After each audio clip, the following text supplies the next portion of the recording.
दोस्तों, बवासीर बवासीर में ऐसी कौन सी चीज़ें हैं जो आपको नहीं खानी है?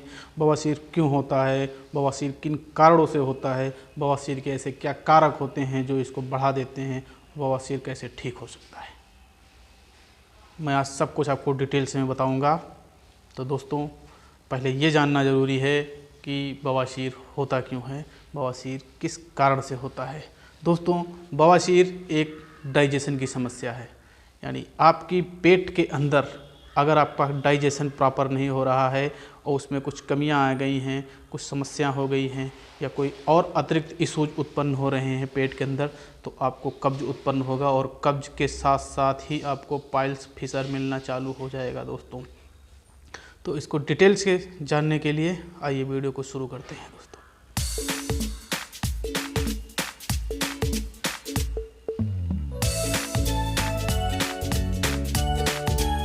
दोस्तों नमस्कार, मैं डॉक्टर यश राम। हमारे आप यूट्यूब चैनल पे आप सभी का बहुत बहुत स्वागत है। दोस्तों, पाइल्स में क्या खाना है, क्या नहीं खाना है, मैं सब कुछ आपको बताऊंगा। थोड़ा सा ये जान लेते हैं कि पाइल्स होता क्यों है। दोस्तों, पाइल्स एक जो बीमारी है, ये आमतौर पे पेट की समस्या होती है। इस समस्या को पनपने के लिए थोड़ा सा समय लग जाता है, लेकिन जब पनप जाती है तो गंभीर परिणाम देती है। आज ऐसी मेडिसिन्स हैं, ऐसे सिजेरियन कार जो इंस्ट्रूमेंट्स हैं, उनके द्वारा आप इसको ठीक कर सकते हैं। लेकिन अगर आपकी आदतें गड़बड़ हैं तो इस समस्या से आप परमानेंटली निजात नहीं पा सकते हैं। दोस्तों, थोड़ा सा जानते हैं कि पाइल्स होता क्यों है। पाइल्स आमतौर पे एक डाइजेशन की बीमारी है। दोस्तों, डाइजेशन क्या होता है, इस पर भी थोड़ा सा प्रकाश डालते हैं। डाइजेशन यानी हम जो भी खाना खाते हैं, हमारा डाइजेस्टिव सिस्टम, हमारी आंतें, हमारा लीवर उसको ब्रेक करने का काम करते हैं, उसको तोड़ने का काम करते हैं। और जब डाइजेशन प्रॉपर कंप्लीट हो जाता है तो जो न्यूट्रिशंस हैं, जो मिनरल्स हैं, जो उसके लायक वाली चीज़ें होती हैं दोस्तों, उनको हमारी आंत सोख लेती है और सोखने के बाद जो बचा हुआ वेस्ट मटेरियल होता है उसको स्टूल के माध्यम से निकाल देती है।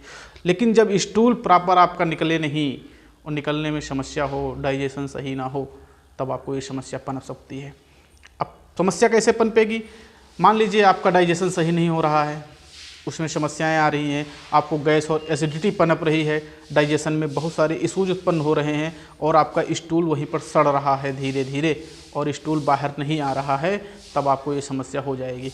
क्योंकि जब कॉन्स्टिपेशन उत्पन्न होगा, आपको गैस एसिडिटी बनेगी तो सारा पानी जो उसके अंदर है वो आपकी आंतें सोख लेंगी और आपका स्टूल कड़ा हो जाएगा। स्टूल जब कड़ा हो जाएगा दोस्तों, तो उसको बाहर निकलने के लिए चिकनाई नहीं मिलेगी और वाटरी एरियाज नहीं मिलेगा, जिससे वो बाहर नहीं निकल पाएगा। तब आप जब स्टूल पास करने जाएंगे तब आप उसमें प्रेशर देना चालू करेंगे। जैसे ही आप प्रेशर देना चालू करेंगे स्टूल को पास करने के लिए दोस्तों, वैसे ही वहाँ पे मौजूद नर्व्स में जो है स्वेलिंग आना चालू हो जाएगी, एयर भरना चालू हो जाएगी, एयर और ब्लड का फ्लो वहाँ चालू हो जाएगा भरना उन नसों में। इस तरह से जब वो नसें हो बाहर फूल के बाहर की तरफ आ जाएंगी और कुछ अंदर की तरफ आ जाती हैं, वही नसें जो होती हैं उन्हीं को मस्सों का रूप दिया जाता है दोस्तों, मस्सा कहा जाता है। अब स्टूल धीरे धीरे बहुत ही दिक्कत, बहुत परेशानियों से पास होगा दोस्तों, तब आपको पाइल्स की समस्या जन्म ले चुकी होगी आपके शरीर में। कुछ केसेज में ऐसा भी देखा गया है कि जब स्टूल पास बहुत हार्ड हो जाता है, बहुत कड़ा हो जाता है और आपको निकालने में बहुत दिक्कत होती है दोस्तों, जब आप एक्स्ट्रा प्रेशर देते हैं तो एनएस के उस गोलाई वाले एरिया में कुछ दरारें आ जाती हैं, यानी चिटक जाता है, फट जाता है, रेसेस उत्पन्न हो जाते हैं, उसी को फिशर कहा जाता है दोस्तों। अब ये समस्या जब आपकी बॉडी में पनप गई तब आप इसके गंभीर परिणाम भुगतने लगते हैं। आपको ब्लड आने लगता है, आपको बहुत ज़्यादा दर्द होता है, बहुत ज़्यादा ईचिंग होती है, बहुत ज़्यादा जलन होती है दोस्तों। थोड़ा सा ये ऐसी बीमारी है, बहुत लोग शर्मिंदगी की वजह से इसको शो ऑफ भी नहीं करते दोस्तों, जो एक गलत बात है। ऐसा नहीं करना चाहिए। बीमारी है, किसी को भी हो सकती है, किसी परिस्थितियों में हो सकती है, तो आप अपने डॉक्टर से संपर्क कीजिए। लेकिन मैं यहाँ आज दोस्तों आपको कुछ ऐसे खान पान बताने वाला हूँ जिनको अगर आप कंट्रोल करेंगे, कुछ ऐसी आदतें हैं जिनको आप कंट्रोल करेंगे तो आप इसमें राहत पा सकते हैं, आप इससे बच सकते हैं। और बाकी मेडिसिन तो अपना काम करेंगे ही दोस्तों। पहला है दोस्तों कि आपको मिर्च और मसाला नहीं खाना है, स्पाइसी फूड्स नहीं खाने हैं, अत्यधिक मिर्च और मसाला प्रयोग किया हुआ भोजन नहीं करना है। क्योंकि मिर्च जब आप खाएंगे तो आपके पेट में जलन उत्पन्न करेगी, गैस्ट्रिक इशूज उत्पन्न होंगे, कब्ज बनेगी, आपको बहुत ज़्यादा दर्द होगा। और अगर ज़रा सा भी आपको पाइल्स का इशू है दोस्तों, तो वहाँ पर बहुत ही बर्निंग, बहुत ही ज़्यादा जलन होगी, जो कि असहनीय भी हो सकती है। अगर कहीं आपको फिसर की समस्या है तो फिसर के उन रेसेस में जहाँ से ब्लड का रिसाव हो रहा है, वहाँ पर जब मिर्च मसाला लगा स्टूल आएगा तो आपको बहुत ज़्यादा समस्या होगी। तो आपको इससे बचना है कि मिर्च और मसाले आपको नहीं प्रयोग करने हैं दोस्तों। दूसरा है कि मार्केट के बने हुए प्रोडक्ट जैसे समोसा, चाय पकौड़ी, ये सब चीज़ें नहीं खानी है दोस्तों, क्योंकि आप देखते हैं समोसे में भी बहुत सारा रिफाइंड ऑयल का प्रयोग किया जाता है और बार बार यूज किए हुए रिफाइन किए हुए ऑयल में ही बार बार उनको तला जाता है, जिससे आपकी ये समस्या और गंभीर हो सकती है। समोसा खाने के बाद आपको कब्ज बन सकती है। उसमें भी अत्यधिक अनियंत्रित तरीके का मसाला जो है मिर्च मसाला और सड़े हुए मटेरियल्स प्रयोग किए जाते हैं। इस वजह से आपको मार्केट के बने हुए प्रोडक्ट भी नहीं खाने हैं दोस्तों। तीसरा है कि आपको बहुत ही हैवी फैट जैसे रिफाइंड ऑयल या रिफाइंड ऑयल से बने हुए प्रोडक्ट आपको नहीं प्रयोग करने हैं दोस्तों। जैसे आप रिफाइंड में प्रयोग किए बहुत सारी चीज़ आप देखते हैं कि मार्केट में बनते हैं या घर में भी आप प्रयोग करते हैं, आपको नहीं प्रयोग करना है दोस्तों, इनसे भी बचना है दोस्तों। क्योंकि अधिक तैलीय प्रोडक्ट जब आप खाते हैं दोस्तों, अधिक तेल में बनी हुई चीज़ें जब आप खाते हैं तो कहीं ना कहीं हमारा जो डाइजेशन सिस्टम है वो स्लो हो जाता है ज़्यादा तेल, क्योंकि हमारा डाइजेशन सिस्टम दोस्तों वाटरी होता है, वाटर के अनुकूल चलता है, ना कि तेल के अनुकूल चलता है। तो जब उसको चिकनाई ज़्यादा अत्यधिक मात्रा में मिलेगी तो जाहिर सी बात है वो अपना प्रॉपर डाइजेस्ट भोजन को नहीं कर पाएगा, जिससे आपको कब्ज मिलना चालू हो जाएगी, कब्ज बनना चालू हो जाएगा, आपका खाना सड़ना चालू हो जाएगा, आपको गैस बनने लगेगी, आपको पाइल्स की समस्या में दोस्तों 4 चांद लग जाएंगे आपके। तो बचना है दोस्तों इस चीज़ से। अगला है दोस्तों, आपको बेकरी के प्रोडक्ट नहीं खाने हैं, जैसे केक, बिस्किट, पेस्ट्री, ब्रेड्स, ये सब नहीं खाने दोस्तों। आपको क्या मालूम इनमें क्या प्रयोग किया जाता है, कौन से ऑयल से प्रयोग किए जाते हैं, कौन से केमिकल से प्रयोग किए जाते हैं। आप गौर कीजिएगा, कभी ब्रेड को जब आप ग्रहण करेंगे भोजन के रूप में तो आप देखेंगे वो अंदर जाके भी उसी स्पीड में फूलता है जिस स्पीड में बाहर फूला हुआ होता है दोस्तों। तो हमारा पेट जिन चीज़ों का आदी नहीं है, जिन चीज़ों का आदत नहीं है उसको, जब वो चीज़ें हम उसमें ढकेलना चालू कर देंगे दोस्तों तो समस्याएं ही खड़ी कर देंगे, क्योंकि उसमें बहुत सारे प्रिजर्वेटिव्स और पेस्टिसाइड के जो एडवांस रूप में उसमें मिलाए जाते हैं वो हमारे पेट के लिए घातक सिद्ध होते हैं दोस्तों। तो आपको बेकरी प्रोडक्ट नहीं खाने हैं दोस्तों। अगला है दोस्तों, आपको पत्ता गोभी, आलू मिर्च, शिमला मिर्च और फूल गोभी, ये सब चीज़ें नहीं खानी हैं दोस्तों। ये सब्जियां भी आपको समस्याएं खड़ी हो सकती हैं, क्योंकि ये नॉन डाइजेस्टेबल होती है, मतलब हाईली इनडाइजेस्टेबल सब्जियां होती हैं दोस्तों, जो कि आपके पेट में जल्दी से पचती नहीं हैं दोस्तों, जो आपके लिए समस्या खड़ी कर सकती हैं। इनको भी आपको इग्नोर ही करना है दोस्तों। अगला है दोस्तों कि आपको जंक फूड नहीं खाने हैं। जंक फूड जैसे चाउमीन, बर्गर, मोमोस, ये सब चीज़ें नहीं खाने दोस्तों। इनके अंदर भी बहुत ही अधिक मात्रा में प्रिजर्वेटिव्स का प्रयोग किया जाता है, जो हमारे पेट के लिए घातक सिद्ध होते हैं। कुछ इसमें ऐसे तत्व मिलाए जाते हैं जो कैंसर का भी कारण हो सकते हैं दोस्तों। आपके पेट में जाके अल्सर, गैस, कब्ज, एसिडिटी, ये सब उत्पन्न करना चालू कर देंगे, जिससे आपकी पाइल्स की समस्या बढ़ सकती है दोस्तों। तो अगर पाइल्स के आप पेशेंट हैं तो इन चीज़ों को आप इग्नोर ही करें तो ज़्यादा बेहतर है दोस्तों।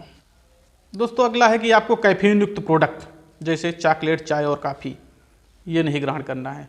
और ग्रहण भी करना है दोस्तों तो खाली पेट तो कतई आपको ग्रहण ही नहीं करना है, क्योंकि खाली पेट ये जाके आपके अंदर समस्या को ही बढ़ाते हैं।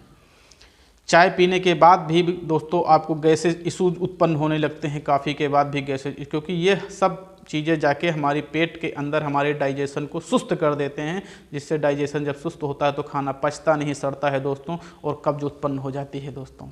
इस वजह से इनको भी इग्नोर ही करना है। अगला है कि दोस्तों आपको कुछ गलत आदतें, इन पे भी कंट्रोल करना है दोस्तों। गलत आदतें जैसे टाइम पे खाना नहीं खाना, टाइम पे नाश्ता नहीं करना, कुछ गलत फूड कम्बिनेशंस का प्रयोग करना, और समय पे जो है खाना खाने के बाद तुरंत ही सो जाना या तुरंत ही कोई और हेक्टिक लाइफ स्टाइल अपना लेना, ये सब नहीं करना है दोस्तों। और भोजन के तुरंत बाद स्मोकिंग तो आपको करना ही नहीं दोस्तों, इससे भी बचना है दोस्तों। अगला है ज़्यादा प्रोटीन युक्त आहार, जैसे मूंग की दाल, मसूर की दाल, राजमा, ये सब चीज़ें दोस्तों हाईली प्रोटीन युक्त आहार होते हैं, जो शाम के समय में तो आपको प्रयोग ही नहीं करना है। अगर आप पाइल्स के पेशेंट हैं तो आप ना ही प्रयोग करें तो ज़्यादा बेहतर है। फिर भी अगर आपकी खाने की इच्छा होती है तो आप सुबह टाइम में इनको खाइए, शाम टाइम में इनको खाना ही नहीं है दोस्तों, क्योंकि ये भी जब हाई प्रोटीन आप शाम को लेते हैं और लेने के बाद ज़्यादा जल्दी आप सो जाते हैं तो प्रोटीन का ऑब्जर्वेशन बॉडी में प्रॉपर वे में नहीं हो पाता है, जिससे कब्ज की समस्या खड़ी हो जाती है दोस्तों। अगला है दोस्तों नॉनवेज। नॉनवेज नहीं खाना है आपको, क्योंकि दोस्तों नॉनवेज खाना अच्छा हो सकता है, कुछ लोगों को पसंद आता हो, लेकिन पाइल्स के पेशेंटों के लिए घातक हो सकता है, क्योंकि नॉनवेज पचाने के लिए बहुत सारा समय चाहिए, बहुत ज़्यादा जो है हार्डवर्क चाहिए, जो कि आप कर नहीं पाएंगे। और नॉनवेज जो है फ्रेश सादा बनता नहीं है दोस्तों, उसमें भी हाईली मिर्च और मसाले प्रयोग किए जाते हैं। इस वजह से कोशिश करिए कि अगर आप पाइल्स के पेशेंट हैं वो नॉनवेज ना ही खाएं तो ज़्यादा बेहतर है दोस्तों। अगला है दोस्तों लास्ट बट नॉट लीस्ट, कि आपको तनाव में नहीं रहना है। सबसे पावरफुल बचाव ये है दोस्तों कि आपको तनाव नहीं लेना है। स्ट्रेस और एंजाइटी दोस्तों आपको नहीं हावी होने देनी है, क्योंकि अगर ये सब कारण हैं तो ये सब चीज़ें अपने आप हो जाएंगी। कभी भी बीमारी है, उसका ट्रीटमेंट है, उसके बचाव है, उसके सब तरीके हैं दोस्तों, लेकिन तनाव अगर आप ले रहे हैं तो उसका इलाज मिलना दुर्लभ हो जाता है दोस्तों। तो दोस्तों लास्ट में मैं यही कहना चाहूँगा कि आपको इन सब परहेज के साथ साथ एक चीज़ और बर्ताव में लानी है, वो है कि आपको स्ट्रेस और एंजाइटी नहीं हावी होने देनी है। दोस्तों ये इन्फॉर्मेशन आपको कैसी लगी हमें कमेंट सेक्शन में ज़रूर बताइएगा। और हाँ दोस्तों, अगर वीडियो आपके लिए इन्फॉर्मेटिव हो, लगा हो कि आपको कोई इन्फॉर्मेशन हमने पहुंचाई है, तो आप हमारे चैनल को सब्सक्राइब ज़रूर कीजिए। आपके एक सब्सक्राइब से हमें बहुत ही ज़्यादा मोटिवेशन मिलता है और बहुत ही ज़्यादा एनर्जी मिलती है दोस्तों। और हाँ, आपसे चलते चलते एक विनम्र गुजारिश है कि वीडियो को लाइक ज़रूर कीजिएगा। वीडियो देखने के लिए दोस्तों बहुत बहुत धन्यवाद। Thank you.